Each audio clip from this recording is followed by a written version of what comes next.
Palavra da Verdade, a exposição bíblica com Hernandes Dias Lopes. É um privilégio poder partilhar com você nesta noite a preciosa Palavra de Deus. E eu convido você para abrir comigo a sua Bíblia na carta de Tiago, capítulo 3, e nós vamos ler do verso 1 ao verso 12. Tiago, capítulo 3, versos de 1 a 12. Depois que nós terminarmos a leitura, eu peço que você continue com a sua Bíblia aberta, porque é muito importante você acompanhar comigo a exposição dessa passagem. Tiago diz assim: meus irmãos, não vos torneis muitos de vós mestres, sabendo que havemos de receber maior juízo, porque todos tropeçamos em muitas coisas. Se alguém não tropeça no falar, é perfeito varão, capaz de refrear também todo o corpo. Ora, se pomos freios na boca dos cavalos para nos obedecerem, também lhes dirigimos o corpo inteiro. Observai igualmente os navios que, sendo tão grandes e batidos de rijos ventos, por um pequeníssimo leme são dirigidos, para onde queira o impulso do timoneiro. Assim também a língua, pequeno órgão, se gaba de grandes coisas. Vede como uma fagulha põe em brasas tão grande selva. Ora, a língua é fogo, é mundo de iniquidade. A língua está situada entre os membros do nosso corpo e contamina o corpo inteiro. E não só põe em chamas toda a carreira da existência humana, como também é posta ela mesma em chamas pelo inferno. Pois toda espécie de feras, de aves, de répteis e de seres marinhos se doma e tem sido domada pelo gênero humano. A língua, porém, nenhum dos homens é capaz de domar. É mal incontido, carregado de veneno mortífero. Com ela bendizemos ao Senhor e Pai, também com ela amaldiçoamos os homens feitos à semelhança de Deus. De uma só boca procede bênção e maldição. Meus irmãos, não é conveniente que estas coisas sejam assim. Acaso pode a fonte jorrar do mesmo lugar o que é doce e o que é amargoso?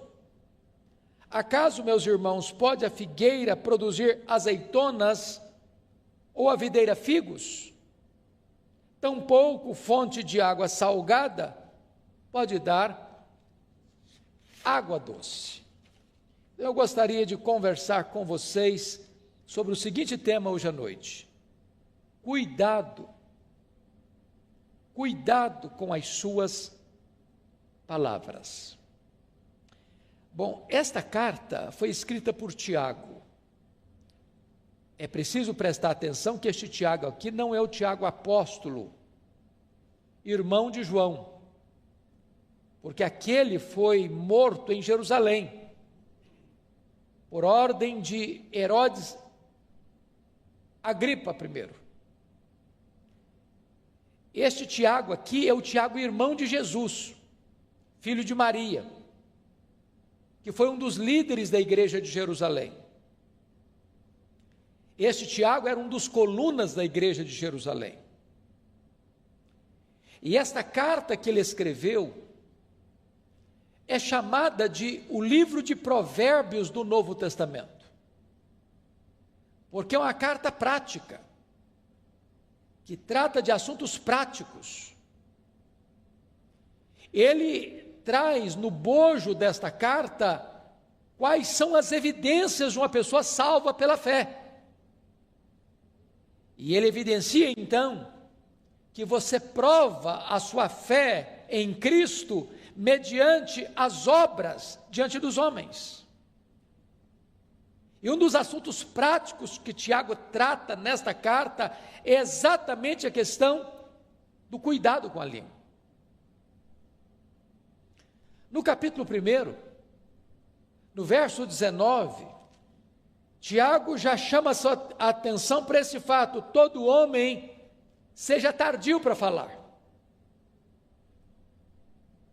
O silêncio é mais eloquente do que o falatório desproposital. E ele avança um pouco mais no capítulo 1, no verso 26, e vai dizer: se alguém supõe ser religioso, deixando de refriar a língua, antes enganando o próprio coração, a sua religião é vã. O que Tiago está dizendo é que se de fato você e eu somos religiosos, no sentido de sermos legítimos cristãos, isso implica em que a nossa língua terá controle, haverá domínio próprio. Quem está no comando da nossa vida é o próprio Espírito de Deus. E isso também na área da comunicação. No livro de Provérbios, lá no capítulo 18, verso 21, está escrito assim: a morte e a vida estão no poder da língua. Quem bem a utiliza, come do seu fruto. Então você pode dar vida ou você pode matar os seus relacionamentos, dependendo da maneira como você se comunica. No livro de Provérbios ainda, há um texto que para mim é emblemático.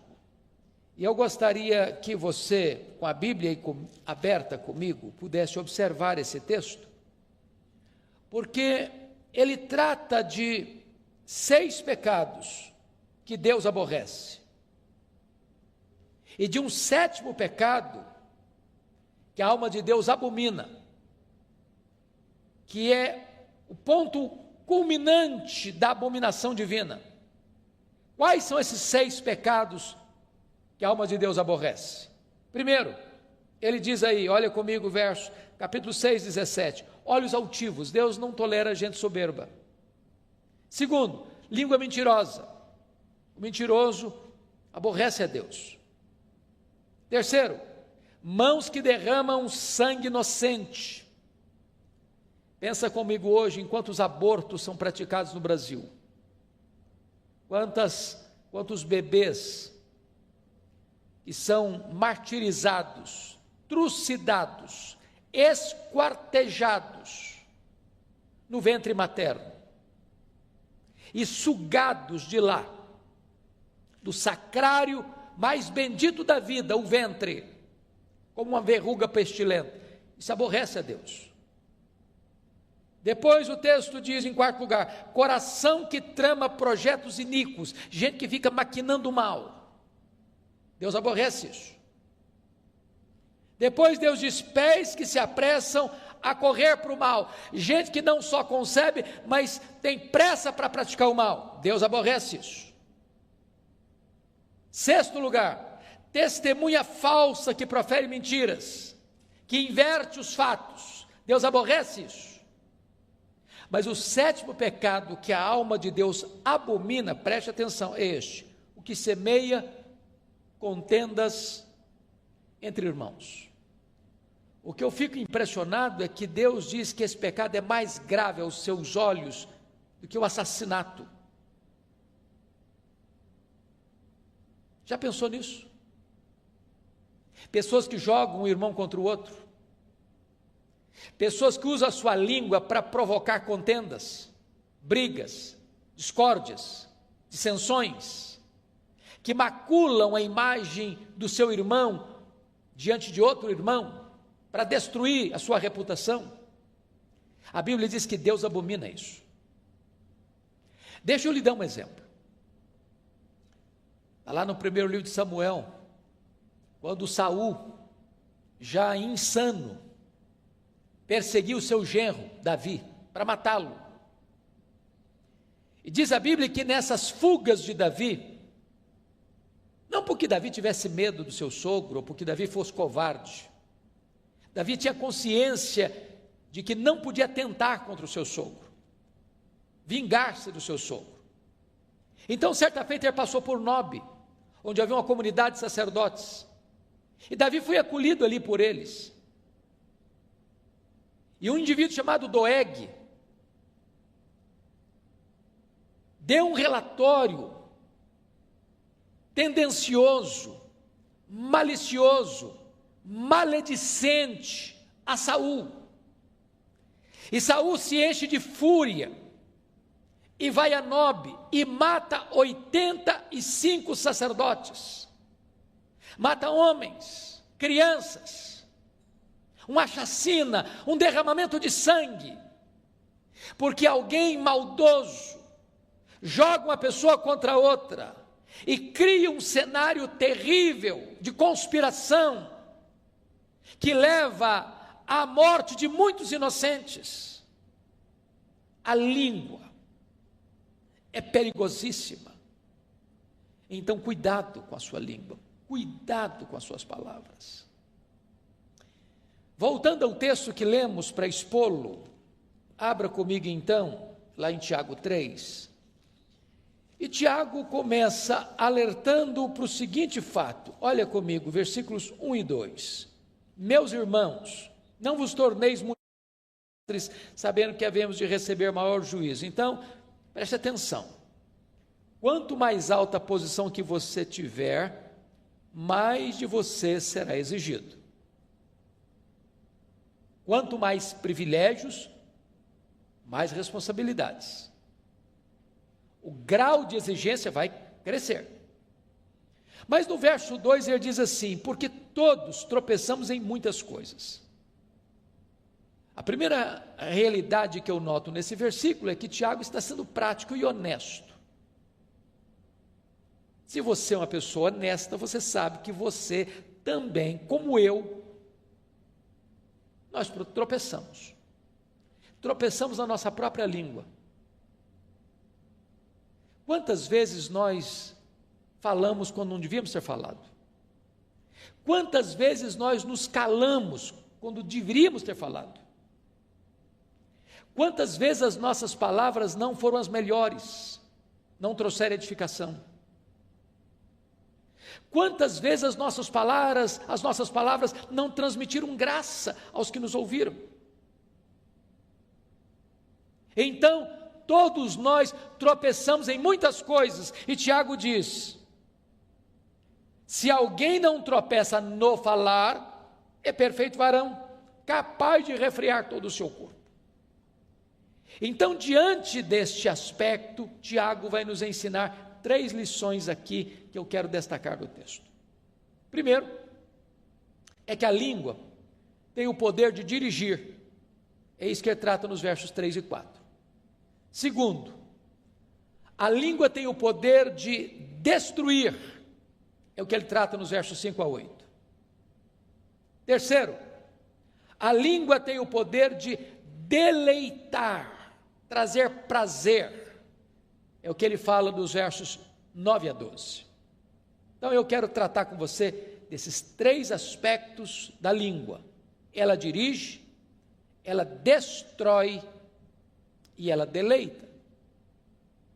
Vamos olhar então a primeira lição. A língua tem o poder de dirigir. E no verso 3, ele compara a língua como um freio de um cavalo. Um cavalo é um animal doméstico, que é usado para o trabalho doméstico, ou para montar, ou para o serviço. Ele tem uma força descomunal. Você não consegue medir forças com um cavalo. Porém, quando o cavalo é domado, você põe nele um freio. E mesmo que uma criança suba na sela, com as rédeas na mão, aquele cavalo obedece o comando.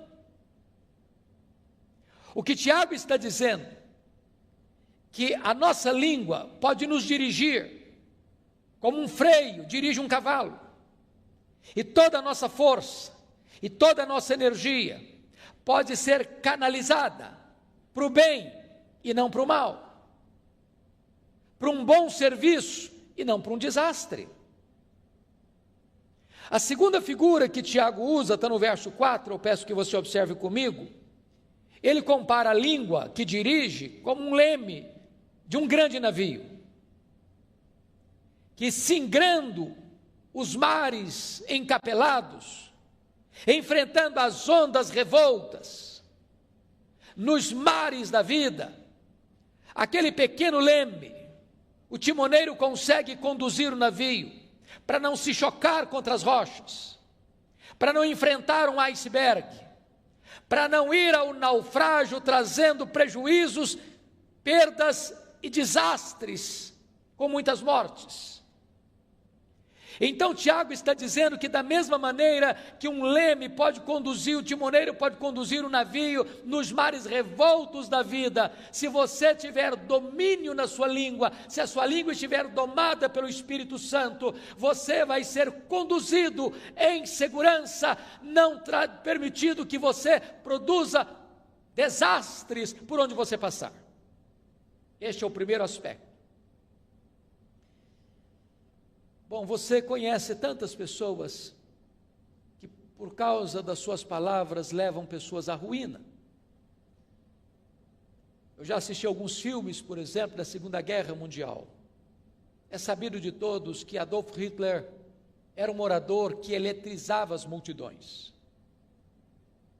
Ele conseguia manter presa uma vasta multidão com os seus discursos eloquentes, mas induzindo essas pessoas para o mal, para a destruição, para a ruína. E foi um dos homens mais perversos da história. Um homem que manchou suas mãos de sangue e deixou um legado inglório, vergonhoso, desastroso para a história da humanidade. Porque esse dom da palavra foi usado para o mal. Ao mesmo tempo você pega o exemplo de Martin Luther King, que foi um homem que usou o seu discurso, não para provocar desavença, dissensão, guerra, mas num tempo de grandes tensões no seu país, de segregação racial, ele consegue fazer um grande movimento de paz,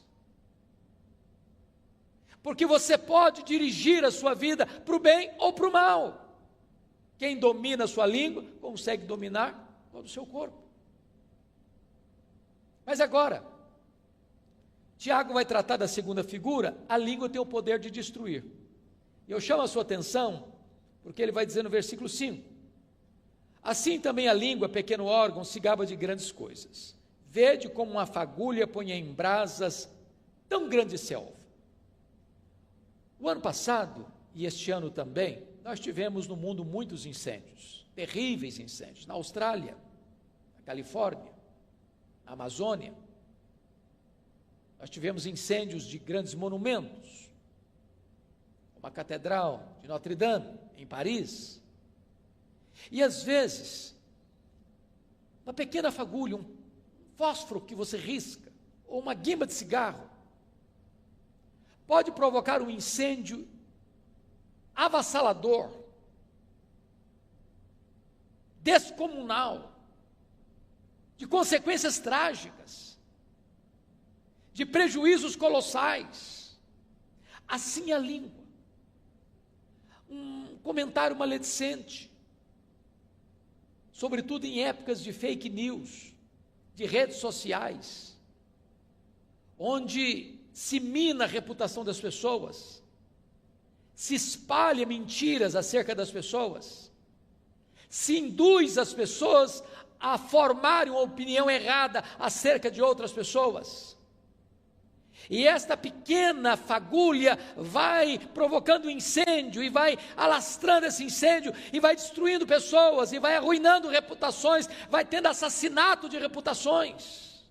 Então cuidado com a sua língua, não promova a mentira, não promova a maledicência, não coloque as suas mãos para espalhar mentiras e fake news. Cuidado, cuidado com a sua língua. Olha comigo o versículo 6. Ora, a língua é fogo, é mundo de iniquidade. A língua está situada entre os membros do nosso corpo e contamina o corpo inteiro. E não só põe em chamas toda a carreira da existência humana, como também é posta ela mesma em chamas pelo inferno. Em outras palavras, aqueles que permanecem nos pecados da língua e não se arrependem deles, estes não herdarão o reino de Deus e sofrerão penalidade eterna nas chamas que não se apagam do inferno. Isso não é coisa pequena. Não é coisa pequena. Nós já falamos aqui à luz de Provérbios 6, que este é o pecado que a alma de Deus abomina. Mas deixa eu dizer algo para você ainda. Além da língua ser perigosa, porque é como um fogo destruidor, agora veja comigo no verso 7, que Tiago vai dizer que a língua também é indomável. Pois toda espécie de feras, de aves, de répteis e de seres marinhos se doma e tem sido domada pelo gênero humano. Então, as aves, os animais da terra e os peixes do mar, os voláteis, os anfíbios, os peixes e os animais que rastejam pela terra, todos podem ser domados, todos, e domados pelo homem. Agora olha comigo, por gentileza, o verso 8. A língua, porém, nenhum dos homens é capaz de domar. E Tiago prossegue, é mal incontido. É mal incontido. Eu não sei quanto a você, mas eu reconheço tantas vezes a minha insensatez. E às vezes eu fico com vergonha de mim mesmo. Porque às vezes eu falo que eu deveria ter vergonha de ter falado. Às vezes falo na hora mais inoportuna. Às vezes eu falo com as emoções exaltadas, e a Bíblia diz que isso provoca ira. Às vezes eu contribuo para que as pessoas sejam mal faladas, ou me omitindo, ou contribuindo para isso. E eu preciso admitir, à luz do diagnóstico do texto bíblico, que de fato a língua é um mal incontido, e uma fera enjaulada atrás dos nossos dentes, que até hoje não conseguiu ser domada.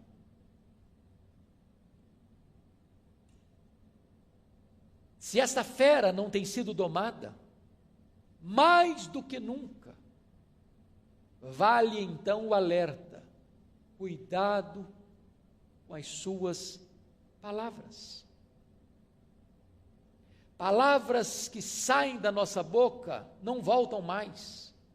São como uma flecha que é atirada.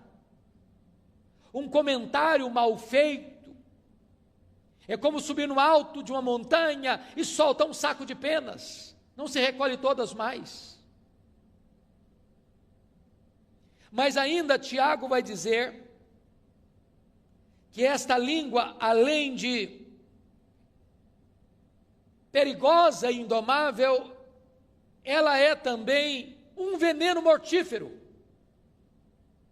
Olha comigo o versículo 8. Ela é carregado de veneno mortífero.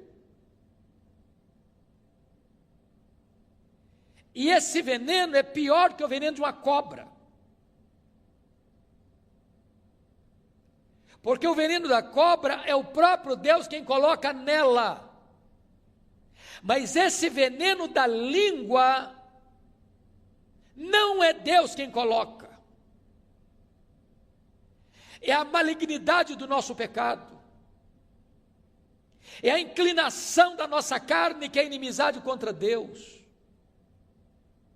E quantas vezes esse veneno letal, mortífero, tem sido a causa de tantas desavenças, de tantas separações, de tantos divórcios, de tantas famílias divididas, de tantas igrejas em conflitos, de tantos relacionamentos desfeitos, de tantas inimizades estabelecidas, de tantas guerras promovidas, de tanto derramamento de sangue. Cuidado com as suas palavras. Mas Tiago avança um pouco mais para nos informar algo tremendo nesse texto. É que a língua também é incoerente. Incoerente. É o que vai dizer dos versos 9 a 12. No verso 9 ele diz: com ela bendizemos ao Senhor e Pai, também com ela amaldiçoamos os homens feitos à imagem e semelhança de Deus.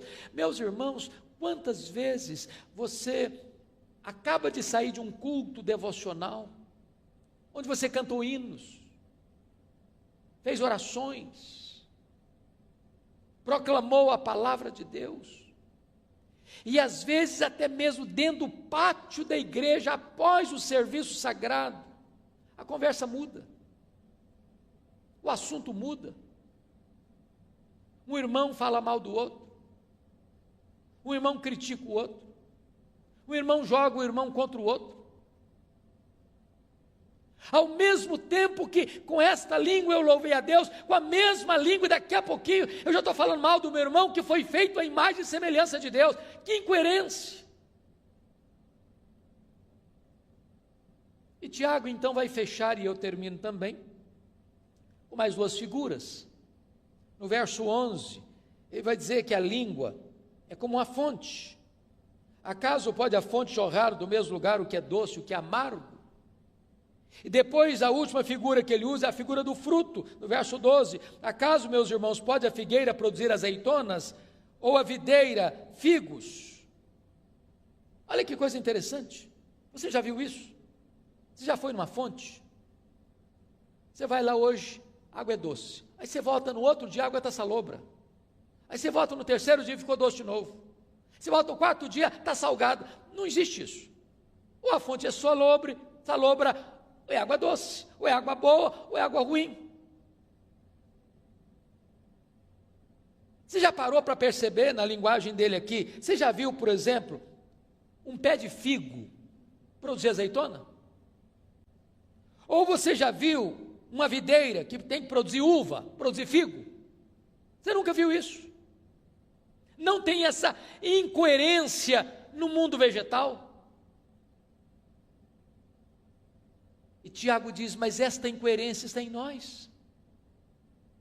Por isso ele termina assim: tampouco, acaso, meus irmãos, pode a figueira produzir frutos azeitonas, figos? Tampouco fonte de água salgada pode dar água doce.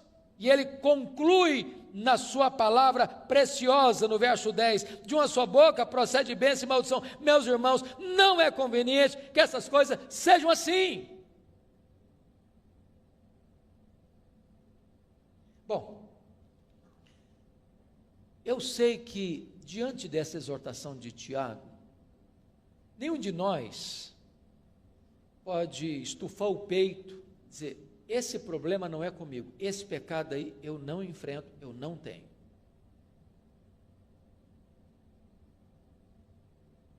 Se formos honestos, temos que vestir todos nós a carapuça e dizer: pô, Tiago está falando é comigo, é com você.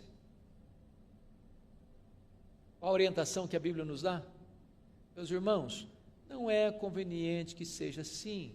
Nossa língua não deve ser incoerente.